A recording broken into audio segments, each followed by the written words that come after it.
Welcome to Manager Tools. I'm Mark Horstman, one of the co-founders here. Due to coronavirus, we thought it would be helpful for us to re-release some casts that address problems that you may now be facing in your professional or managerial life.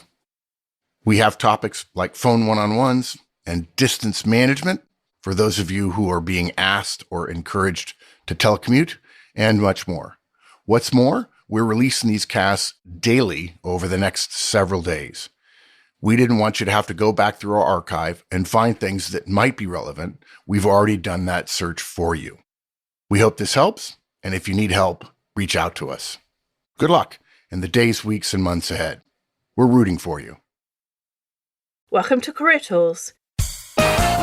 This week, Working Remotely, Chapter 3, Contribution to the Team.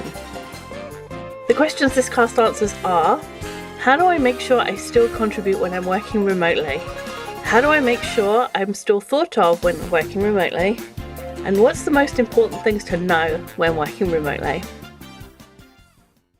This is the third of our series about working remotely and still being productive and useful and still getting the recognition that you deserve when you're working remotely, when you're far away from your team. And every time we've introduced it with the same thing, the working from home pendulum may be swinging back towards people being in offices. There's been lots of high profile examples of people being called back to offices, having worked remotely. Yahoo and IBM come to mind as two. But there are still millions of people who work remotely. And what we need to ensure is, how do we stay relevant? How do we stay part of the team when we don't see them every day or we don't contact them every day? So we've covered two steps, one of which was stay in communication and visit when you can. And now we're going to talk about your actual work and making a contribution to the team so that you are seen as a full member of the team. So what are we going to cover? We've got 5 points today to cover. We're going to start with talking about publishing your calendar, followed by subscribing to others' calendars. Then, don't miss meetings, over-communicate, and share ideas. Maybe those don't make a lot of sense for the title, but hopefully we can show you how they do connect. And before we start, we do have two casts for managers who have remote teams, Distant Manager Basics and Virtual Teams. If you go onto the website and just search for those titles, you'll find them. And there's also a cast for phone one-on-one. So if you're a manager doing one-on-ones and your team is away from you or distant from you, or you just happen to be traveling this week, there's a cast on phone one-on-ones, which also covers video and being on video when you're doing one-on-ones, whether or not that's a good idea, which it is. But for this cast, we're going to start with publish your calendar. So why are we publishing our calendar? Well, the thing about publishing your calendar, why it's necessary, is that if your schedule isn't available to your other teammates, they won't know what you're doing, obviously. They won't know when you're available or what it is that you're working on. And we've talked about getting your work done. That was in the very first part of this series. Getting your work done is really important. But almost even more importantly, letting people know that you're done your work, because out of sight, out of mind, right? People assume that if they don't know what you're doing, you're sitting around in your pajamas, watching television and eating bonbons. If you don't give them another alternative, their brains, unfortunately, go to the worst. Mark and I had exactly this situation yesterday. We were having a conversation and we needed some information from someone else in the team, and we looked at the calendar and it was blank, and then we called and we couldn't get hold of that person. And the immediate assumption is, oh, they're not near their desk, they must be doing something that's not work. If your team or your manager can't see your calendar, they will make assumptions about what you're doing all day. And even if your calendar is empty, but it's published, it's still not helpful, because they'll still make assumptions about what you're doing all day, and that will never be in your favor. Part of the downside of working remotely is that you have to do more to let people know what you're doing and when you're doing it. You know, there's pros and cons to everything, right? It's great not to have a commute. On the other hand, you do have to work harder at letting people know what you're doing. More communication, for sure. So you just want to ensure that your manager and the others on your team can see your calendar. And part of that it's your responsibility to keep it filled in, right? Make sure it's up to date. That means having all of your meetings on your calendar, all of your phone calls on your calendar. If you're not going to, like you just said, Wendy, if you're not going to be near your desk, having times marked out where you're going to be doing certain tasks.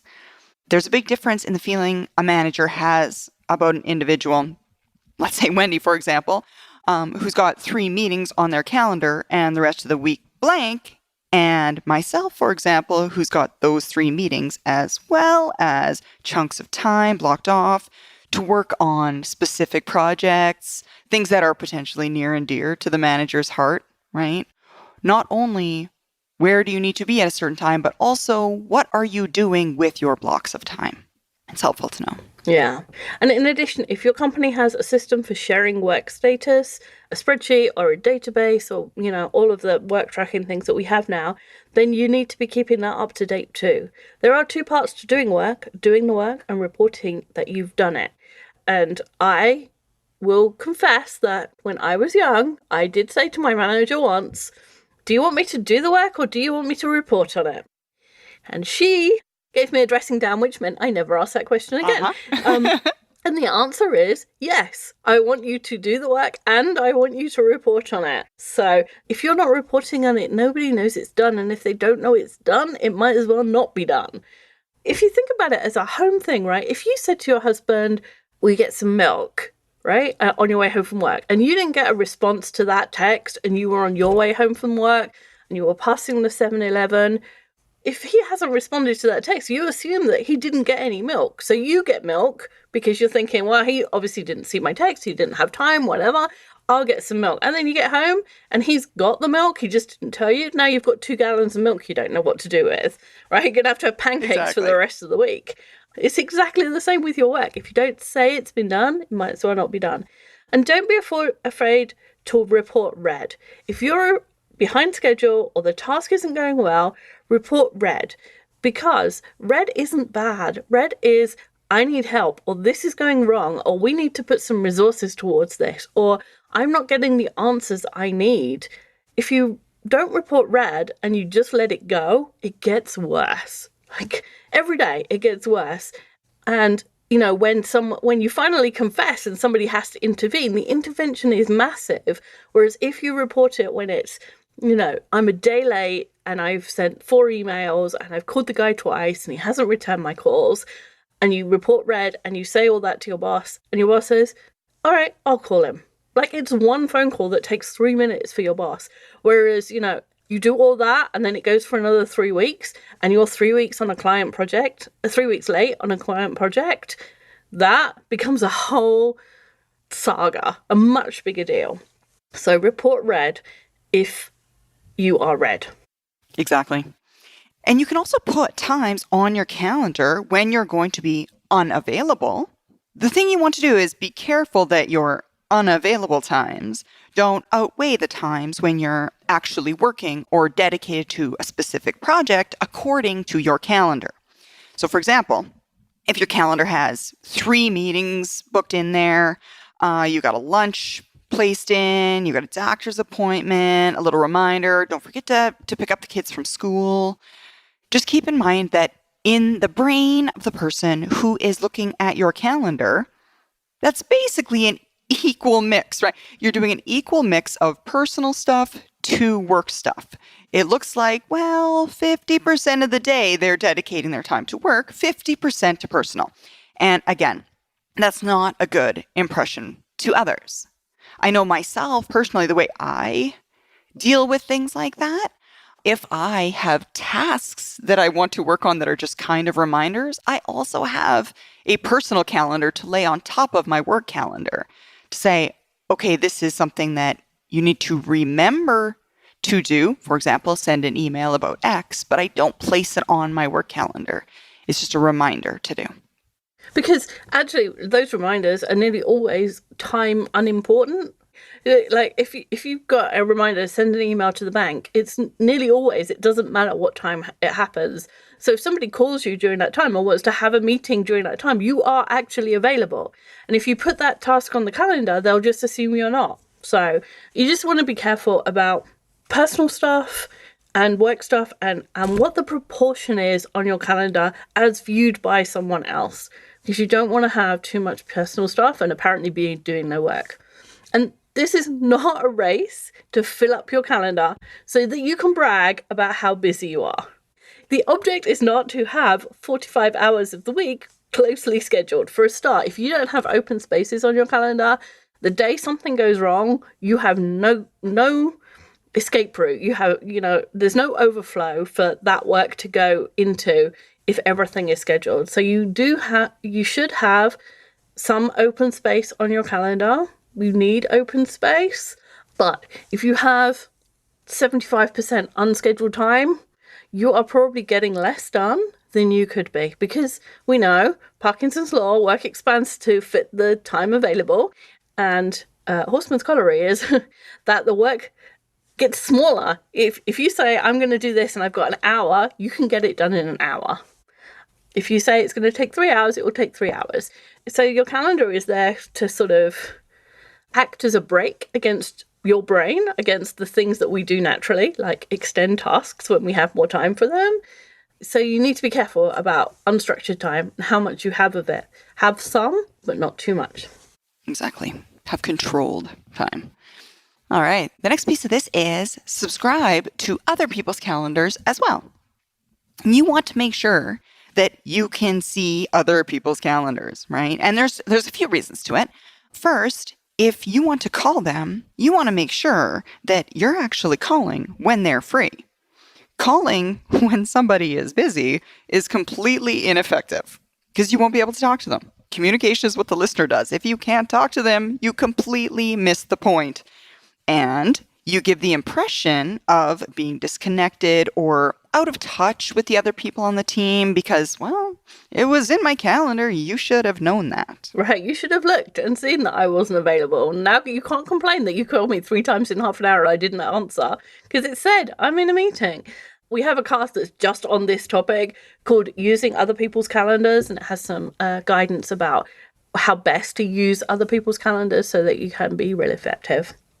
The other thing that things on their calendars are being able to see people's calendars gives you is things to talk about that aren't a task. We said in one of the other casts that we did on this that when you're remote, you tend to have very pointed conversations because you call, you talk about the thing, you say goodbye, and you don't have that kind of, hey, how are you? How's your day going? Kind of conversation that you might have over coffee or at the water cooler, at work.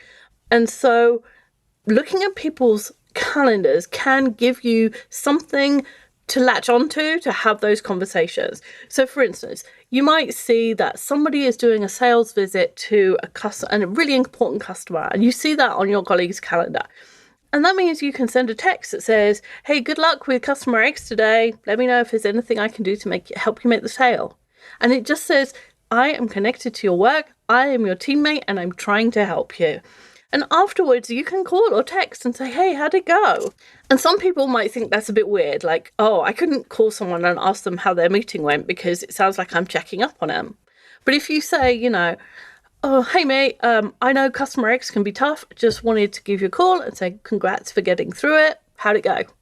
Hey, and it's an opening to a conversation, but it's not like, I want to know how it went. Like, I'm your boss. Give me a report. It's like, hey, I'm your teammate. I'm here for you. I know that this call would have been tough, or this call would have been fun, or this call would have had some technical stuff that maybe I could help with. It's showing that you're connected and it's showing that you care about somebody else's work, which is the essence of a team, right? And if you do this a few times, people will get used to it and it will just be something you do. It's like, oh, it's Wendy's thing. She always calls me after a big sales call. I don't think she's checking up on me. I think she just wants to know how it went, it's just her thing. And if nothing ever happens, right, if they think that you're checking up on them and then they hear from their boss something they've said to you and they hear it from their boss before they've told their boss, then they will think that you're checking up on them because you're checking up and reporting to the boss, right? If you just have that call and you have a quick conversation and they never hear anything about that conversation from anyone else, they'll trust you that you're not checking up. You're just trying to be friends or trying to be a good teammate. And, other people will start doing it too. It's amazing how if you find something that's effective, other people start copying it. And your relationships will be way better than anybody else's. And people notice that. Exactly. Just think of it this way. Everyone that's in the office with that individual is at an advantage. Because when they come out of a frustrating meeting and they look at everybody else like, oh, you had that meeting with this client. Are you all right? Everyone else is in an advantage because they're there and they have eyes. You don't. Your only eyes are on the calendar. So you have to leverage what little aspects of a common relationship you can find with another person. Right, and it's amazing. Like, as you described that, I imagine someone coming out of a meeting or coming back into the office, having had a tough call, and like if you went, oh, was bad, huh? Right, nobody thinks that's checking up, right? It's just reacting to what you're seeing. Yeah. So, I just want to make sure that everyone understands that we don't think this is checking up, and I think if you do it properly or if you do it well, they won't think you're checking up. So exactly. And if there's trust, they won't think you're checking up. That's right. Okay, next up, don't miss meetings. Mm-hmm. So as the remote person, you really need to be more accommodating around meetings than you would be had you been in the office. Getting people together for meetings is just hard. If you've ever done it, you know it's hard. There's a coordination of schedules, but there's also coordination of space, like meeting rooms. And how often do we have arguments in offices about lack of meeting space? Perhaps equipment for those that are in the office. Do you need AV? Do you not need AV? So if at home you decline meetings, it will be assumed that you're doing something personal, even if there's something work-related on your calendar. People cannot imagine what would trump their meeting. There's a lot of obstacles I had to get through to organize this meeting. And since the only thing which would trump it for them would be something personal, it must be the same for you, or that will be the assumption. Right? So it's not necessarily truth. People are making up stories based on lack of data. And in the same vein, you don't want to be late to meetings if you work at a distance. Don't be doing something else that's distracting. And I know I am the worst for this. I've got to call Wendy in 2 minutes. I'll write this really quick email, start typing, and then, oh my goodness, 2 minutes after it started, like, oh, Wendy, I'm so sorry. I'm leaving you hanging. I was thinking about something.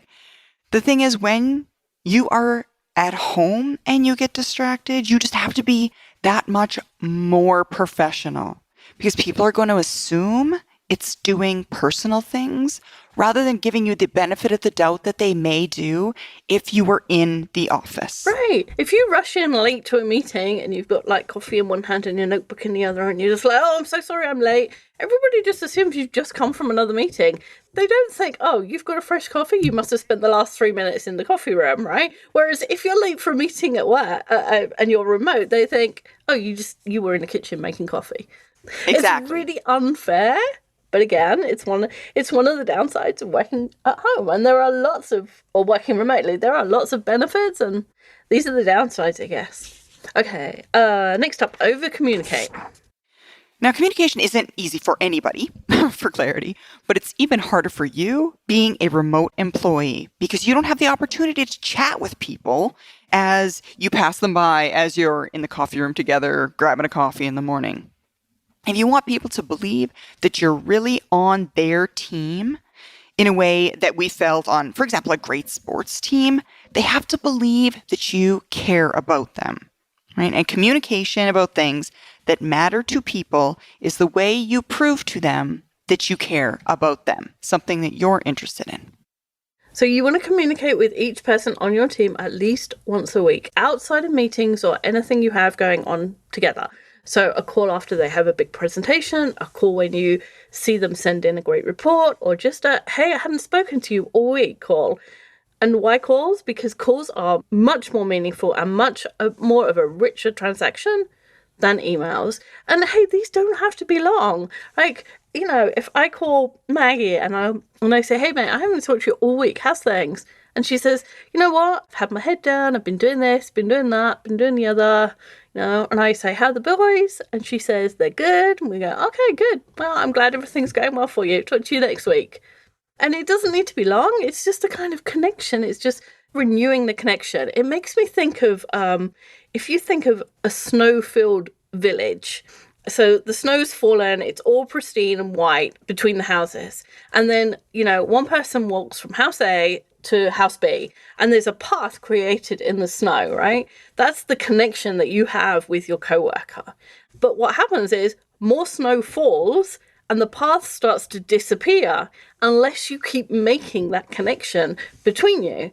And that's what happens, all the different things that happen in a week are all the things that kind of dull that connection, that, all of those are the snowflakes that make the path disappear.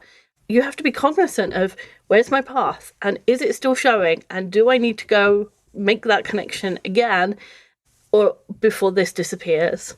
And, that connection, that team membership feel, that communication, it's not for nothing. It's because it makes both of you work more effectively. It makes work easier. It makes work more fun.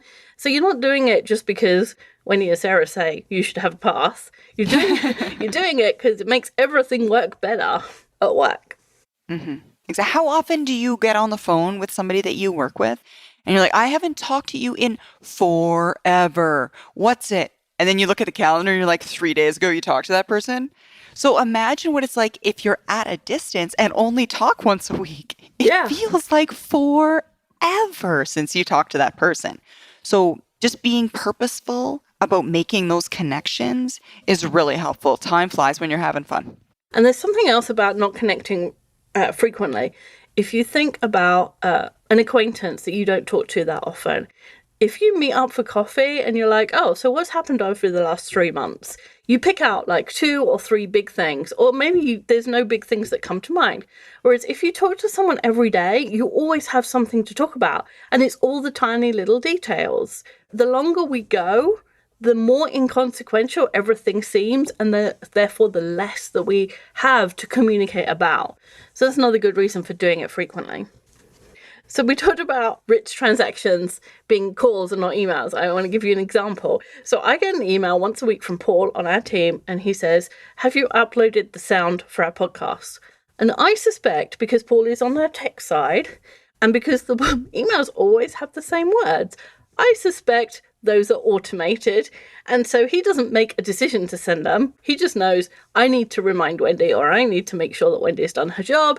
And so I'll just send her this email. Now, if he called me, I would know he actually did want to help me make sure my sound was up. He wanted to make sure with me that I had done what I needed to do. But the automatic email just makes me laugh every week. I'm just like, all right, he's just reminding me. It's like he doesn't even put the effort in. He just automated it to make his life easier. To be fair, I don't need him to call me on that. I just want to give you it as an example of, this is how people feel when you don't sit next to them and you start sending them email that always looks the same. Or you send them an email that says, hey, what's up? Like, people don't want to type. Like, I'm having a really rough day. Yeah, exactly. It's hard to have a conversation. Yeah. I just want to illustrate the fact that an email does not have the effect of a phone call, especially if you have on your calendar Thursday afternoon at 3, connect with the rest of my team, and you send them all an email. Yes, and it happens at Thursday at 3 every week. They will soon suspect that you're not doing that for real. So, don't do email, do calls. Mm-hmm. Exactly. Absolutely. And for those that you're working with peers, consider doing peer one-on-ones. Right? If you put time aside each week, and again, sorry guys, there is a podcast about peer one-on-ones and the agenda for that. But if you put time aside each week to talk to a colleague that you're working with, the rest of your week will go more smoothly, right? The opportunity to get on the same page is invaluable. And what I find is the more I communicate with my peers, the more I need to communicate with my peers, which sounds almost counterintuitive, but then your brain sees those connections. Oh, when I was having my one-on-one with Kate, she mentioned X. you know what, I think that could really help me here. And it increases the communication by increasing the communication, if that makes sense. Yeah, that's a really good point. It is amazing how many more connections you can see when you communicate. It's like more information in makes more communication.